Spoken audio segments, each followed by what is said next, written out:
All right, let's shift gears once again. Yeah. Question for you. Do you know the difference between a bourbon and a whiskey? I should, but I don't. I didn't know as well.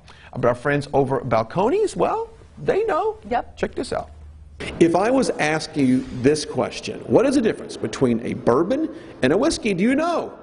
I don't know.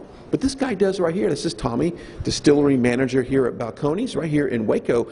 First of all, an amazing building this is. Thank you. Yeah, we appreciate it. Yeah, it was built in the 20s. It was the Texas Fireproof Storage Company, and so folks could leave mink coats or birth certificates or anything they wanted to keep safe from fire here in a little locker. Wonderful. Yeah. I'll pick up my mink coat later. Yeah, later today. That, yeah. So let's have you answer that question. What is the difference between a whiskey and a bourbon? So a bourbon is a type of whiskey that has to be made in the United States. It has to be at least 51% corn in the mash bill and has to be aged in a new barrel.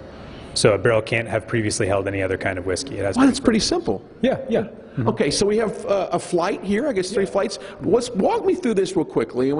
There's several here, and of course, they kind of look like they have the same color, but I know they're not. Sure, yeah. So all 3 of these are different kinds of whiskey. Baby Blue on the far left is a corn whiskey, and so that one is actually 100% blue corn, but it's aged in a used barrel, so it's actually not bourbon. The rye in the middle there is 100% rye and is aged in a new barrel as well, similar to the bourbon requirement there. And then the one on the far right is actually 100% malted barley, and so it's a Texas single malt product. Of course, all of that is done right here. Yeah, right here in this distillery, yeah. So okay.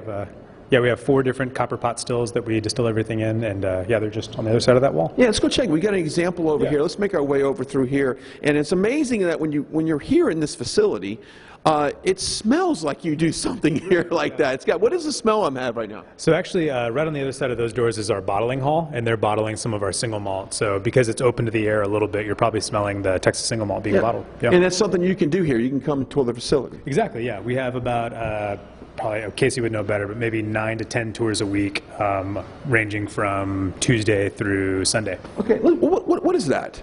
So this is one of our original copper pot stills. It's no longer in operation as it's sitting out in our tasting room, but that one's about 250 gallons for scale. Those were our original stills, and the stills that we're operating now, we have 2 wash stills that are 3,300 gallons and then 2 spirit stills that are 2,200 gallons, so roughly 10 times that size. It's a lot of whiskey, so if you want to tour this facility, what's the best website they can go to book appointments? If you go to balconesdistilling.com, you can actually click on the Visit tab, and then there's a link to go to our tour website.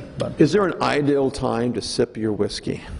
Time of day, that's tricky. For blending, actually, it starts earlier in the day because your palate's a little clearer. It hasn't maybe had eggs and bacon or coffee or whatever. How about 5 o'clock? Yeah, that's probably more ideal for most folks. Well, it's about 5 o'clock somewhere. Yeah. How about right here in Waco? All right, we'll send it back to the studio.